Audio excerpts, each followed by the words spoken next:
Guys, welcome to our new YouTube channel. This is our first vlog. हामी आज चाहिँ यहाँ सल्यानथानबाट कहाँ भन्छ बल्कुसम्म गइरहेछौँ अनि हामी अब पेट्रोल भर्छौँ त्यसपछि सामान के चाहिन्छ भोलि दशमीको दिन अनि के चाहिन्छ त्यो गर्छौँ कहाँ हुन्छ हजुरलाई देखाउँछु अब देखाउँछु पुरै हो सबै ल म चाहिँ अब यो स्कुटर चलाउँछु मोबाइल चाहिँ हाम्रो क्यामेरा चाहिँ भान्जाको हातमा हुन्छ हजुरहरूले हाम्रो च्यानल चाहिँ माया गरिदिनु ल सब्सक्राइब गरिदिनु नयाँ च्यानल छ हजुरहरूलाई एकदम इन्फर्मेटिभ भिडियोहरू ब्लगहरू हामीले चाहिँ हाम्रो युट्युब च्यानलमा राख्नेछौँ हजुरहरूले हामीले माया गरिदिनु होला है अन्त ल म स्टार्ट गर्छु ल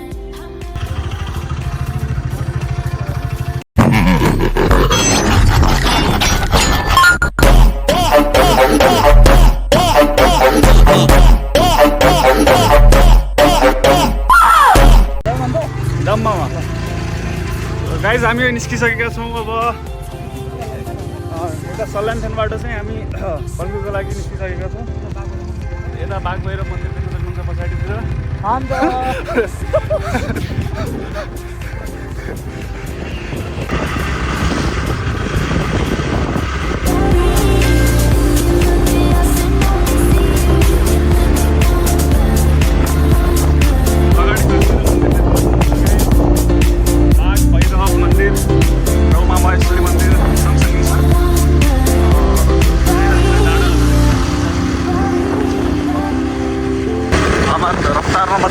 एकदमै रफ्तारमा यस्तो लाग्दैछ बुलेटमा बसेर म सवारी गरिरहेछु माथि गणेश मन्दिर र यता बुद्ध स्तूपा भगवानको दर्शन गरिहाल्नुहोस् दर्शकबिनहरू अब हामी आइसकेका छौँ स्वीकृति मार्गतर्फ यो चाहिँ ढलबच्चोकबाट हजुर मत्स्यगढ जाने बाटो हो कि आज प्रायः सुनसान छ हेर न प्रायः नवमी हो नि त भोलि दसैँ हो आज नवमी भएर पुरा पसलहरू बन्द छन् मान्छेको पनि भिडभाड चहलपहल एकदम कम छ क्या आज पसलहरू पनि धेरै बन्द छन् धेरै मान्छेहरू दसैँ मनाउन अब सहरबाट गाउँहरू गइसकेका छन् नि त त्यसले गर्दाखेरि मान्छेको भिड एकदमै कम छ मासु छ लाइन लाग्नु पर्छ यो बाघहरू मासु मान्छेको भिडभाड मासु पसल चाहिँ यहाँको एकदमै प्रख्यात एकदमै चाइनिजमा राम्रो मिठो मासु मिल्छ होइन अनि दर्शकबिनहरू हावाको उसले पनि साउन्डमा हल्का केही समस्या पार्न सक्छ त्यसको लागि हामी अब यता देख्न सक्नुहुन्छ कीर्तिपुरको प्यारो दृश्यहरू यो भयो हाम्रो विश्व स्कुल सरकारी स्कुल हो भन्छ हजुर कीर्तिपुरको सरकारी स्कुल हो एकदम राम्रो छ स्कुल यता देख्न सक्नुहुन्छ हामी अब कीर्तिपुरको रिङ रोड आइपुग्यौँ यो कीर्तिपुरको रिङ रोड अब हामी यो बेसिकली यो हो धल्पाचोक अब हामी गइरहेछौँ ल पोखरी हेर्नु यो यसमा चाहिँ हजुर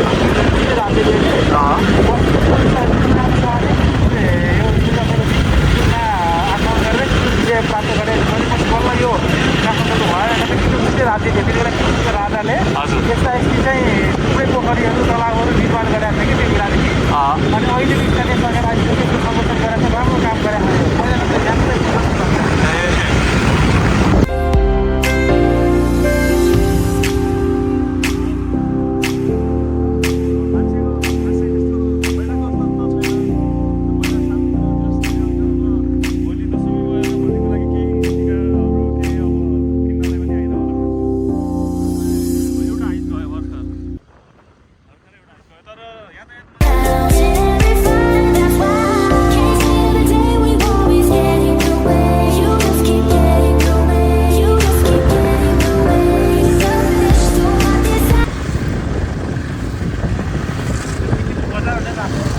कीर्तिपुर नयाँ बजार चाहिँ हामी पुगिसकेका छौँ अब यो एभरेस्ट मोमो यताबाट अब हामी साग किन्छौँ साग अब हामी साग किन्नलाई झरिसकेका छौँ तल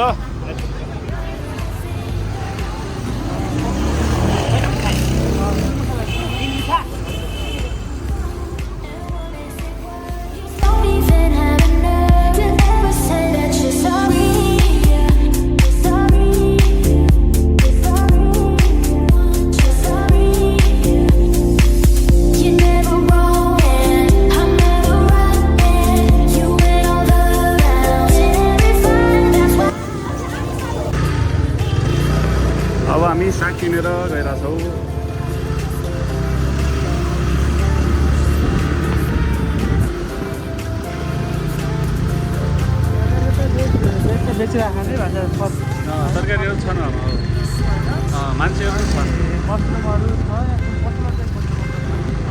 यहाँ फेरि वान वे बाटो हो यो वान वे बाटो हो यता बिहान 8 देखि बेलुका 8 बजीसम्म चाहिँ यो बाटोमा चारपाङ्गे गाडी सवारीबाट निषेध छ बिहान 8 बजे अगाडि र बेलुका चाहिँ 8 बजे पछाडि चारपाङ्गे गाडी पनि हामी अहिले हिँडेको बाटोमा चाहिँ हिँड्न पाइन्छ कि यो रिङ रोडमा चाहिँ त्यो खालको नियम लागू भएको छ त्यही अनुसार अब कोही हाम्रो भिडियो हेरेर यात्रा गर्ने मान्छेहरूले त्यही अनुसारले हिँड्नु होला त्यो पनि सूचना दिनु पऱ्यो नि त होइन अझ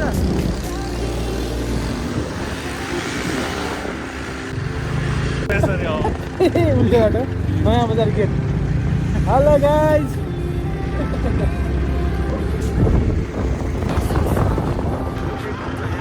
अब यसरी यहाँ बाटो छुट्टिन्छ गाइज यो हामी गयौँ टियुतर्फ अब टियुतर्फ गयौँ हामी नयाँ बजार गेटबाट टियुतर्फ लाग्यो टियुको बाटो यस्तो चिसो हुन्छ बिहान साँझ हिँड्दाखेरि टियु ग्राउन्ड पनि देखाउनेछौँ तर टियु ग्राउन्डमा चाहिँ टियु ग्राउन्डमा लाहान पाता लाहान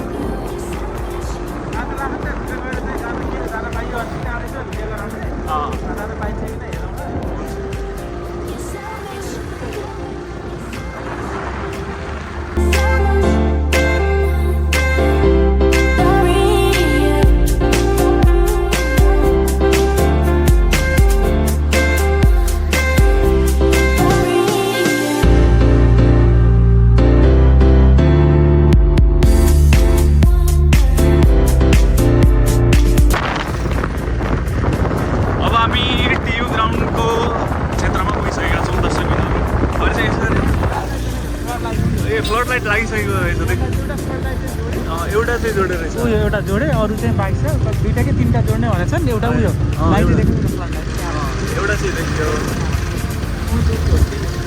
एउटा चाहिँ देख्यो क्रेन त्यहाँ रहेछ फ्लड लाइट एउटा फ्लड लाइट देख्यो भयो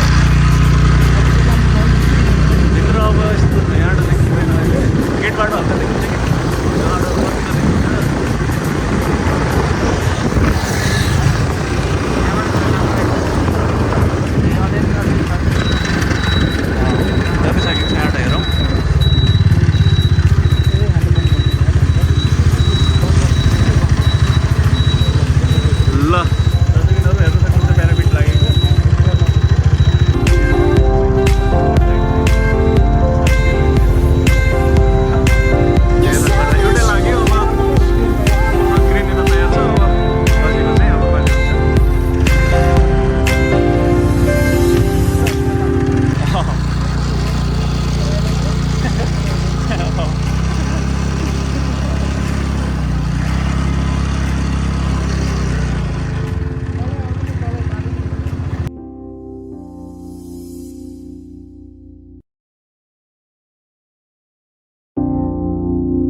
सहरी साधन एउटा मान्छेले कति सजिलो हुन्छ स्कुलमा पनि मान्छेले घाँस बोकेर खाने पहिला नत्र भारीमा बोक्नु पर्थ्यो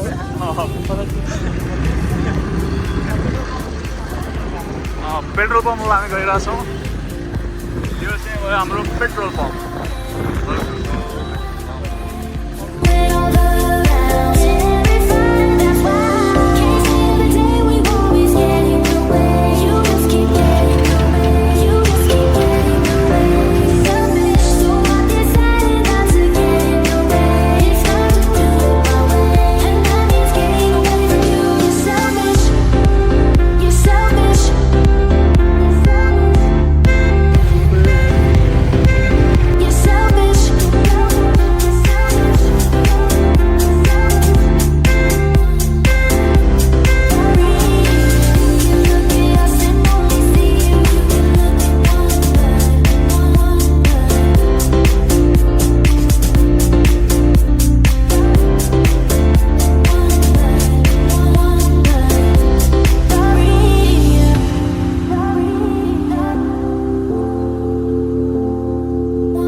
पेट्रोलको आसपासमा मान्छेको चहलपहल कतिको छ, कतिको सुनसान छ भनेर अहिले बेलुकाको टाइममा हेरौँ भनेर हाम्रो काम त यहीँसम्म थियो, पेट्रोल हाल्नुपर्ने थियो होइन।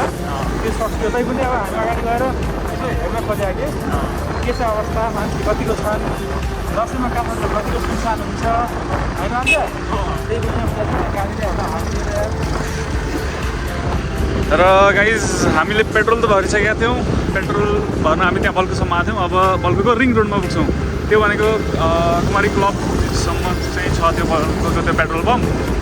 अब हामी बल्कु रिङ रोडमा आएर हजुरहरूलाई देखाउँछौँ कस्तो ज्यादा चहल पहल रिङ रोडमा।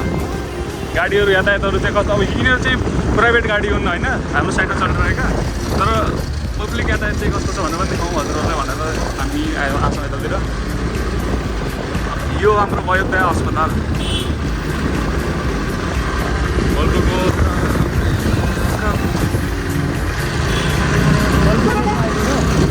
बल्कु चोकमा आइपुग्यौँ गाइज। अब यहाँबाट हामी सानेपातिर लाग्दैछौँ। देख्न सक्नुहुन्छ तपाईँले ट्राफिक लाइट नै छैन, गाडीको सङ्ख्या एकदमै कम भएको छ।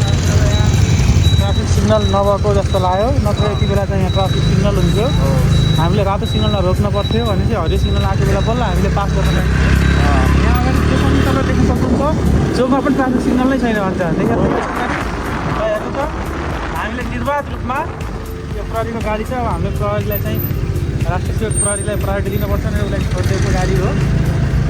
यहाँ एकजना दाइ पनि जानु हेर्दै हुन्छ हामीलाई। ल गएर चाहिँ कति सुनसान छ। यो बेलामा म 3 मिनटसम्म जाममा परेको छु अन्त यो ठाउँमा 3 मिनटसम्म। किन आफैमा तिमीलाई त अब अहिले खाली छ पुरै हेर है। यहाँ चाहिँ अब तपाईँहरू पनि अनुमान गर्न सक्नुहुन्छ काठमाडौँ कतिको खाली हुँदो रहेछ है। देख्न सक्नुहुन्छ आफ्नो भिडियोमा पनि। कतिले कहाँबाट भन्दा अन्त यो यहाँबाट फर्किनु पर्ला है अगाडि। अगाडिबाट चाहिँ राइट साइडको बत्ती बालेर टायर गएको छ नि, यहाँबाट फर्किनु पर्छ। एम्बुलेन्सलाई अगाडि गरौँ। यो चाहिँ सानेपा हो। अब हामी सामान्यबाट फर्कियौँ यसरी हामी युटर्न लगेर अगाडि गएर छौँ। यो के होला भनेर अझ इमेजिन पनि गर्न सक्नुहुन्छ। यो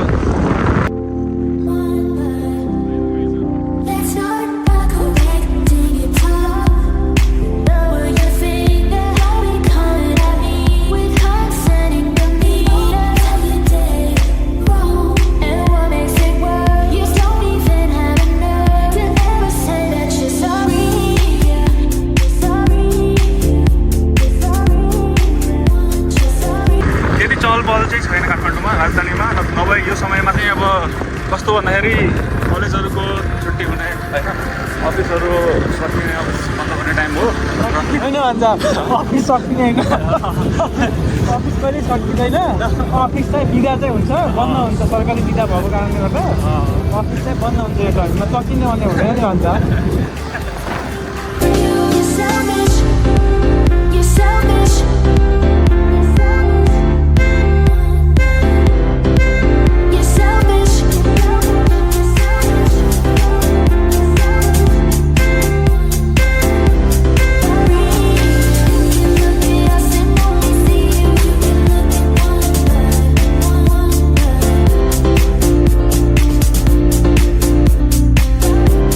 नर्सरी यहाँबाट घरबाट टिले फुलहरू लग्नु भएको थियो र हामी फेरि टियु गेटबाट भित्र गइरहेका छौँ।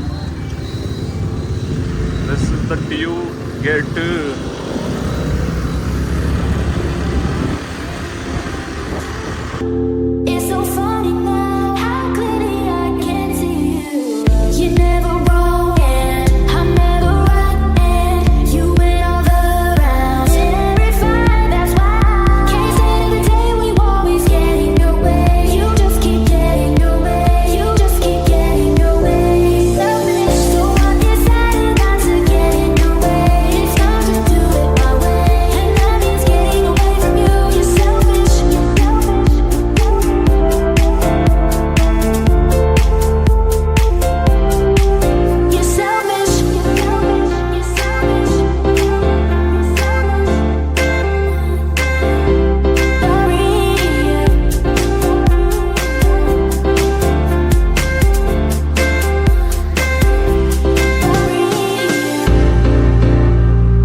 गेटमा चाहिँ पुगिरहेका छौँ दर्शकबिनहरू।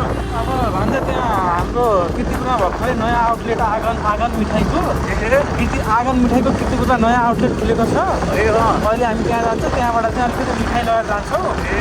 त्यहाँ कसैले त्यहाँको मिठाई एकदमै बाटोमा हिँड्दाखेरि पनि एकदम मत बास्न आइरहेको थियो। एकदमै मिठो छ यहाँको मिठाई। मलाई त्यो काजु चाहिँ बेसी मतलब काजु पिस्ता समथिङ नामको मिठाई चाहिँ मलाई मनपर्छ। लड्डु मेरो फेभरेट हो। यहाँ हेरौँ न है कस्तो कस्तो छ। हस् यतै आइपुगेछौँ त हामी आँगनमै। ल हामी आँगनमा आइपुग्यौँ गाइज। अब मामा ओर्लिसक्नु भएको छ गाइज। Let's go.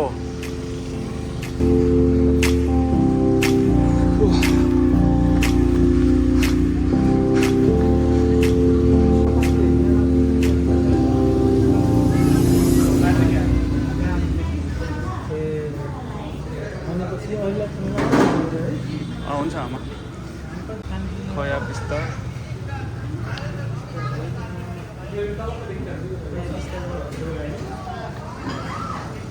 ढोक्ला भनेको यो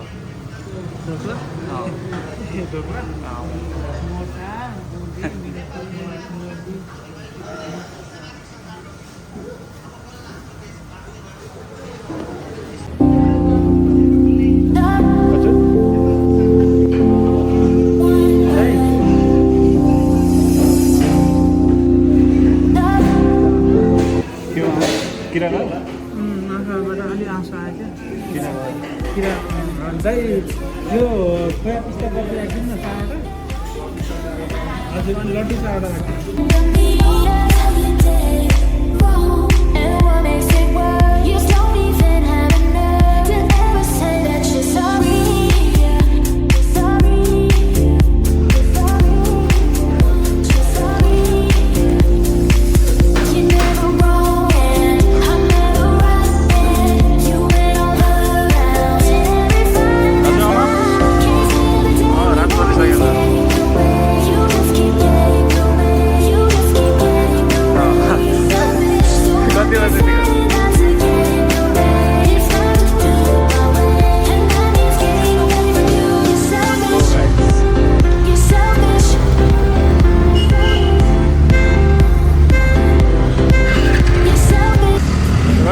अब हामी गइरहेका छौँ रुममा रिटर्न। यता हो टेङ्ला फाट। अनि अब हामी नयाँ बजारमा फेरि पुग्यौँ होइन। नयाँ बजारमा हामी फेरि पुग्यौँ। अब हामी जान्छौँ चौकी हुँदै धल्पा हुँदै फेरि सल्यानसम्म जान्छौँ। अनि त्यही हो। एक सेकेन्ड है। हामी चाहिँ आइपुग्यो हाम्रो बल्खुसम्मको यात्रा। कस्तो रह्यो यात्रा भन्दा? यात्रा एकदमै राम्रो भयो। रमाइलो भयो नि, अविस्मरणीय रह्यो नि, इन्जोय गऱ्यो नि। ल ओके, हाम्रो च्यानललाई चाहिँ कति भयो नि ल सरी बाई बाई।